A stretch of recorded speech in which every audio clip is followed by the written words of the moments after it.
Non, je crois que ce match n'aurait pas dû avoir lieu, qu'Israël devrait être exclu de l'ensemble des compétitions internationales. Pourquoi ? Comme l'est aujourd'hui la Russie, vous le savez, qui depuis bien plus de 2 ans est exclue de l'ensemble des compétitions internationales du fait de son agression de l'Ukraine et de la guerre que mène la Russie en Ukraine.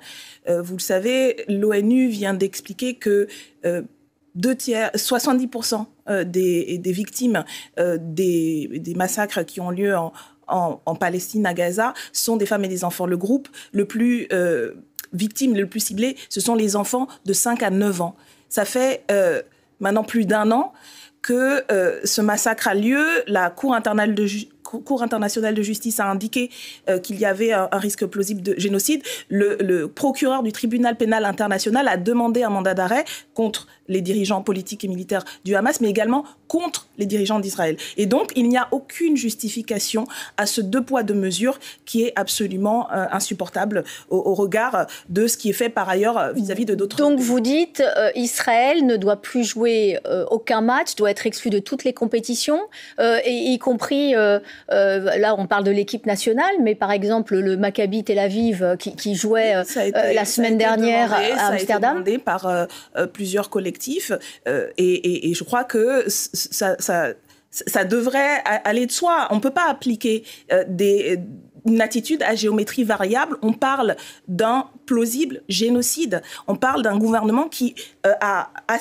assumé là dernièrement le fait que le nord de Gaza devait être dépeuplé entièrement et qui assume une politique de colonisation que l'ONU, encore une fois, a déclarée, et ça, c'est désormais admis, parce que c'est la CIJ sur la question de l'annexion et de la colonisation en Cisjordanie, que Israël est coupable. Et donc, oui, à moins de considérer que désormais, le droit international est à géométrie variable et l'attitude des gouvernements devrait être à géométrie variable. J'entends ce que vous dites, mais quel regard vous portez sur ce qui s'est passé jeudi dernier ? Donc, jeudi dernier, des scènes de lynchage se sont déroulées, alors même pas à côté du stade, à Amsterdam, mais dans les rues, en marge effectivement de ce match de foot, des supporters israéliens qui étaient attaqués, des assaillants masqués, certains portaient des drapeaux palestiniens et criaient « Libérer la Palestine ». Benjamin Haddad, qui est le ministre des Affaires chargé de l'Europe,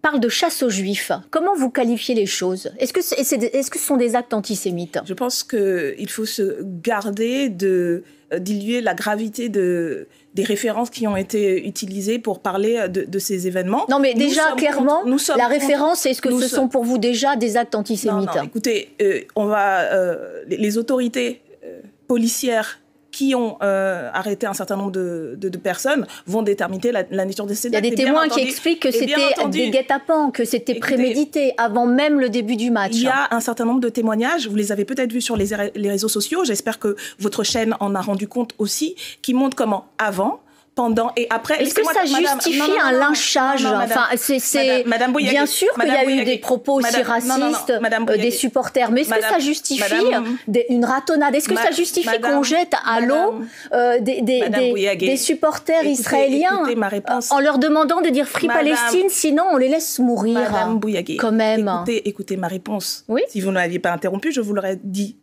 et vous auriez dû écouter. Nous sommes contre l'usage de la violence gratuite ou pour résoudre quelques différends que ce soit. Nous sommes contre, et nous l'avons toujours dit, nous sommes contre les agressions qui ont eu lieu contre ces supporters du Maccabi Tel Aviv Club, et nous sommes contre les agressions qui ont été menées par ces supporters et ceux qui se sont comportés en hooligans. Madame, parce que de nombreux témoignages qui n'ont pas suffisamment été diffusés dans la presse. Il y a aussi un vrai problème dans la manière dont la presse a rendu compte de ces événements, de l'aveu même des autorités policières à Amsterdam qui disent qu'avant, pendant et après ce match, qui était à haute tension, des supporters du Maccabi Tel Aviv Club se sont comportés en hooligans, ont agressé des personnes. Trouvez-vous que ce soit normal d'agresser des personnes, de vandaliser, de chanter des slogans racistes, anti-arabes et anti-palestiniens, de faire de l'apologie de crimes de guerre? Je vous parlais là des enfants.